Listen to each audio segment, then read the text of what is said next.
Anarchy is the absence of a central government where people govern themselves through voluntary cooperation. The idea is to eliminate state power entirely and allow individuals to self-organize. While anarchism aims for a peaceful, self-regulated society, it can lead to chaos when individuals act only in their own self-interest, as seen in Somalia before 2006 when it had no national government. A monarchy is a form of government where a monarch, typically a king or queen, rules the country. The position of monarch is often passed down through a royal family, with succession usually going to the oldest child. Major countries operating under a monarchy include the United Kingdom, Japan, Spain, Sweden, and Saudi Arabia. Monarchies can be symbolic, where the monarch holds no political or economic power, like in the United Kingdom, or absolute, where the monarch has complete control over the country's decisions, such as in Saudi Arabia. While monarchies provide a sense of continuity, they can also lead to unsuitable leaders if the heir is unfit, and there can be a lack of democratic governance, leading to potential abuse of power. A federal government divides sovereign power between a central government and regional governments or states. This system is designed to promote efficiency by allowing smaller territories to govern themselves while still being part of a larger nation. The United States is an example of a federal government. However, federalism can lead to economic inequalities between regions, as some areas may have better access to resources than others. In a democracy, the citizens are considered the supreme rulers of the nation. This form of government allows people to vote on leaders and laws, ensuring that fundamental human rights are respected.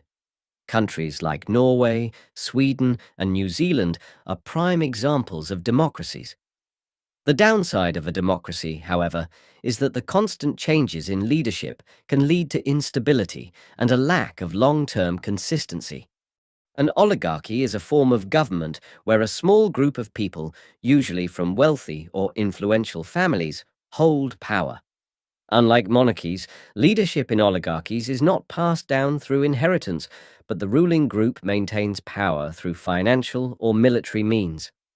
Modern oligarchies can arise when corporations or businesses have excessive political influence, as seen in the United States, where large corporations heavily influence political decisions. Oligarchies tend to exacerbate social and economic inequalities, as the ruling elite often benefits at the expense of the general population. Socialism is a government system where the state controls the distribution of goods and services to ensure equality among citizens. In socialist countries like China and Cuba, the government aims to provide equal access to resources and eliminate social classes.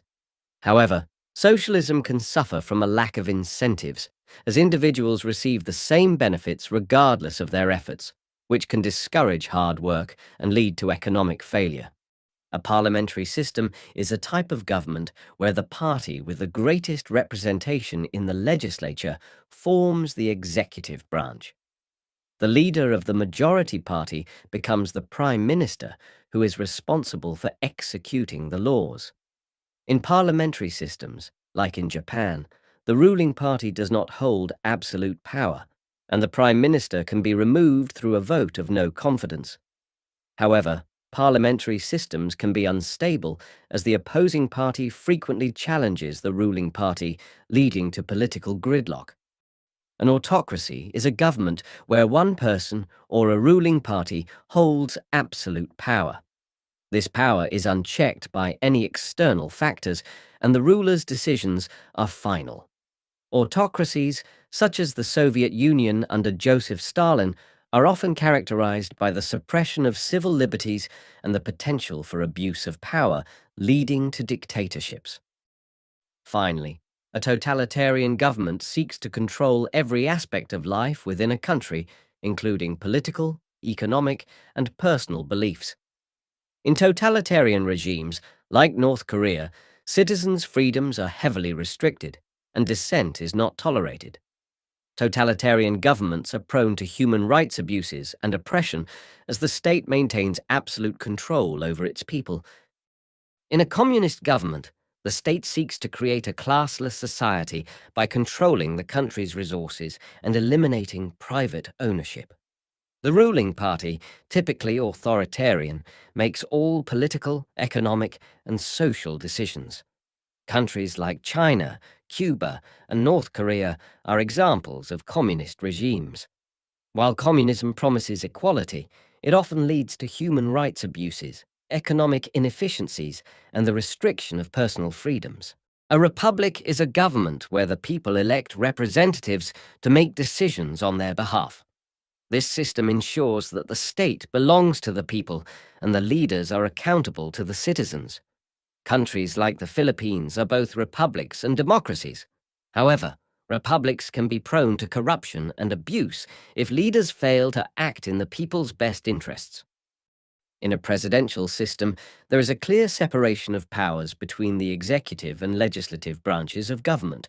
The president is the head of the executive branch and is responsible for enforcing the law, while the legislature makes the laws. Countries like South Korea and the Philippines have presidential systems, but too much executive power in one person can lead to abuses, especially if the president becomes authoritarian. A constitutional government is based on a constitution that defines and limits the powers of the government. Constitutions ensure that the government acts according to the people's will, and they provide stability by outlining the structure of governance. The United States and the United Kingdom are examples of constitutional governments. However, constitutional governments can be rigid, as any changes to laws or systems that conflict with the Constitution require amendments, which can be difficult to achieve.